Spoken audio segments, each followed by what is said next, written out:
తిరుపతి హాసిని అంటే తెలియని వాళ్ళే లేరు. అసలు అవును. అంత ఫేమస్ అయిపోయింది ఆమె. సో అలాంటి వ్యక్తి చనిపోయింది అంటే చాలా బాధాకరమైన విషయం. అవును. తెలుగు 2 రాష్ట్రాలే కాదు, భారతదేశ స్టేట్స్ లో కూడా వ్యాప్తంగా దేశవ్యాప్తంగా వేరే స్టేట్స్ నుండి కూడా ఆమె పార్థివ దేహాన్ని చూడటానికి ఎంతో మంది తరలి వచ్చారు. అవును. కన్నీటి వీడ్కోలు అర్పించారంటేనే చూడొచ్చండి. నా దగ్గర ఆమె వీడియోస్, చనిపోయిన వీడియోస్, లైక్ ఆమెకి అంతిమయాత్ర జరిగిన వీడియోస్ చూసినప్పుడైతే ఐ వాజ్ వండర్.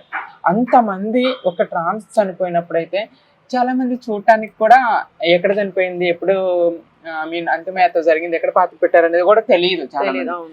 మీరు ఈ న్యూస్ లో చూసుకుంటే ఆమె అంతిమయాత్ర ఎంత ఘనంగా జరిగిందో చూడొచ్చు. హాస్పిటల్ ముందే జనాలు మనం హాస్పిటల్ చూస్తుంటాం. మందే చేయటము, అంతిమయాత్రకు కూడా అండి ఇసుకేస్తే రాలనంత మంది ట్రాన్స్ కమ్యూనిటీ వాళ్ళు వచ్చారు. అవునవును. నాట్ ఓన్లీ తెలుగు స్టేట్సే కాకుండా ముంబై నుండి, ఢిల్లీ నుండి, ఎక్కడెక్కడ నుండి కమ్యూనిటీ వాళ్ళందరూ కూడా ఆమెను చూడటానికి వచ్చారంటే ఆమె మంచితనం, ఆమెకు ఉన్నటువంటి సర్కిల్, సో ఆమె చేస్తున్నటువంటి లీడర్షిప్ కానీ, ఆమె అండర్లో ఉన్నటువంటి ట్రాన్స్ కమ్యూనిటీ, వీటన్నింటినీ గుర్తుంచుకొని ఆమె దగ్గరికి వచ్చారు.